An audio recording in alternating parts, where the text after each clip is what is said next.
Dengan kemampuan mendeskripsikan, kamu dapat menjadi penulis hebat. Sebelum belajar mendeskripsikan objek wisata, cobalah kamu menyanyikan dulu lagu nasional yang berisi deskripsi keindahan Indonesia berikut ini.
Ismail Marzuki mendeskripsikan keindahan Indonesia lewat lagu Rayuan Pulau Kelapa.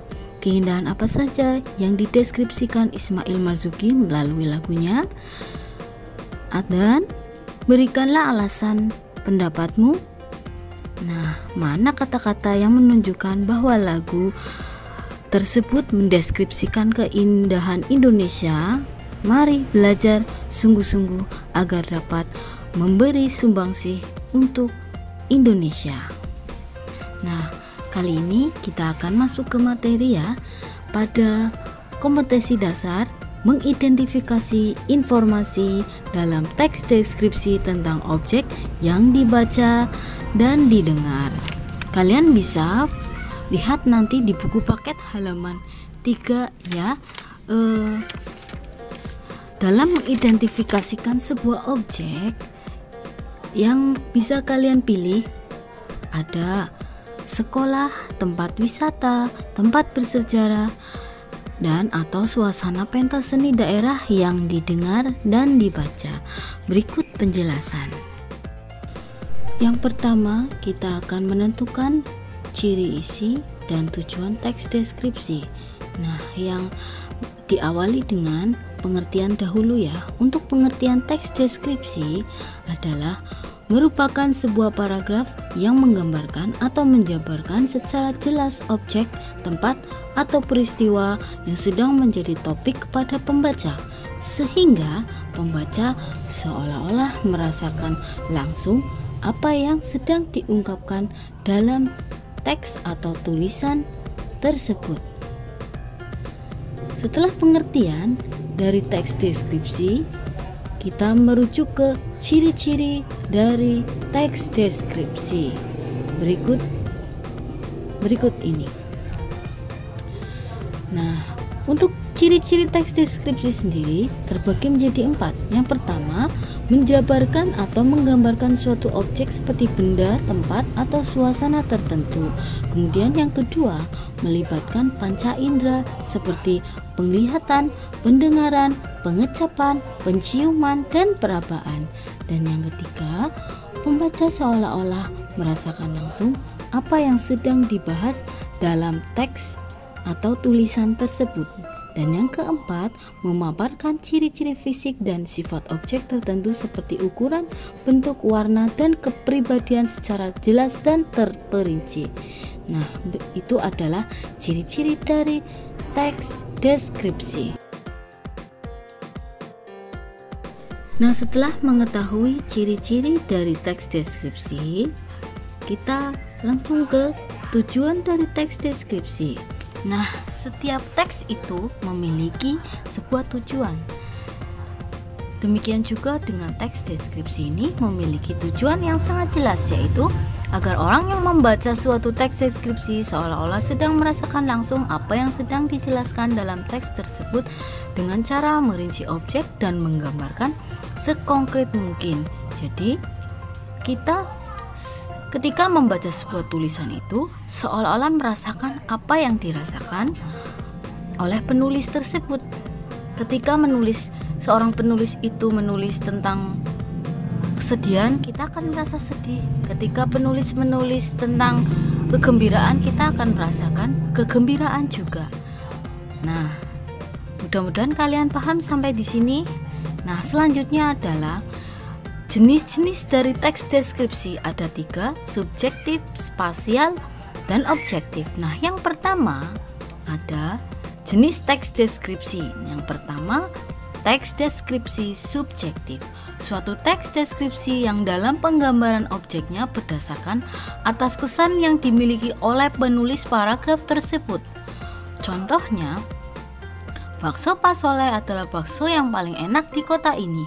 Baksonya yang terbuat dari daging sapi sangat empuk dan lezat di lidah. Ukurannya cukup besar, tidak seperti ukuran bakso pada umumnya.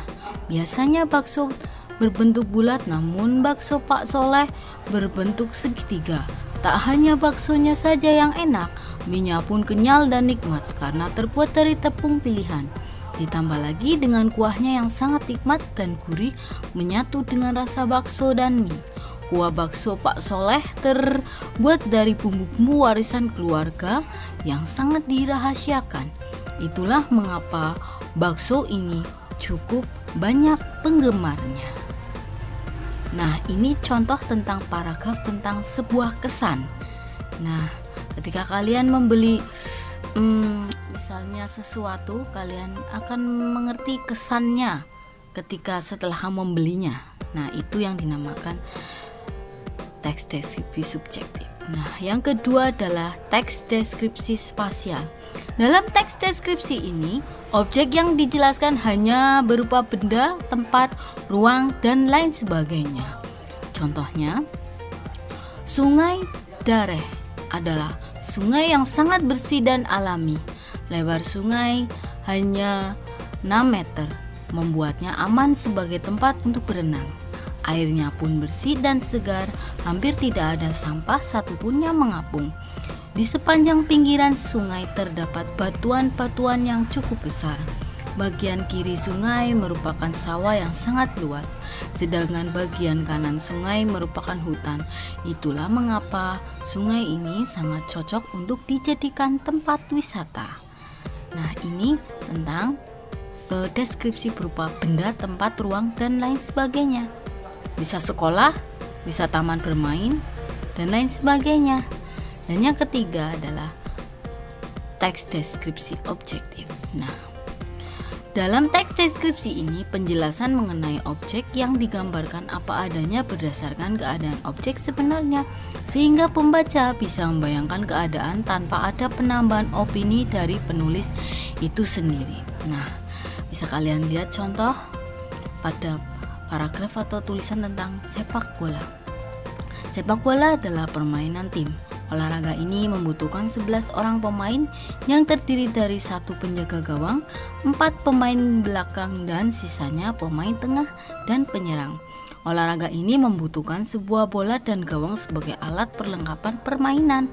Tidak hanya itu, sepak bola juga memerlukan wasit sebagai pengadil di atas lapangan. Olahraga ini berlangsung selama 90 menit dan terbagi menjadi 2 babak, di mana setiap babak memerlukan waktu 45 menit. Nah, ini adalah teks yang mengandung penjelasan mengenai objek yang digambarkan apa adanya berdasarkan keadaan objek. Ya, jadi ketika kalian meneliti sebuah objek, namun kalian merujuk pada teks objektif, berarti harus menggambarkan apa adanya. Ya, tidak ditambah dan dikurangi. Nah, untuk kesimpulan materi hari ini adalah kalian sudah mengerti yang pertama dari pengertian teks deskripsi itu sendiri, kemudian yang kedua ciri-ciri teks deskripsi, yang ketiga tujuan dari teks deskripsi, dan yang keempat jenis-jenis teks deskripsi yang terbagi menjadi 3. Mudah-mudahan kalian paham dengan apa yang Ibu jelaskan. Ketika kalian masih bingung atau belum jelas, kalian bisa menanyakan langsung japri ke Ibu Ana tentunya. Sekian video pembelajaran hari ini, mudah-mudahan bermanfaat.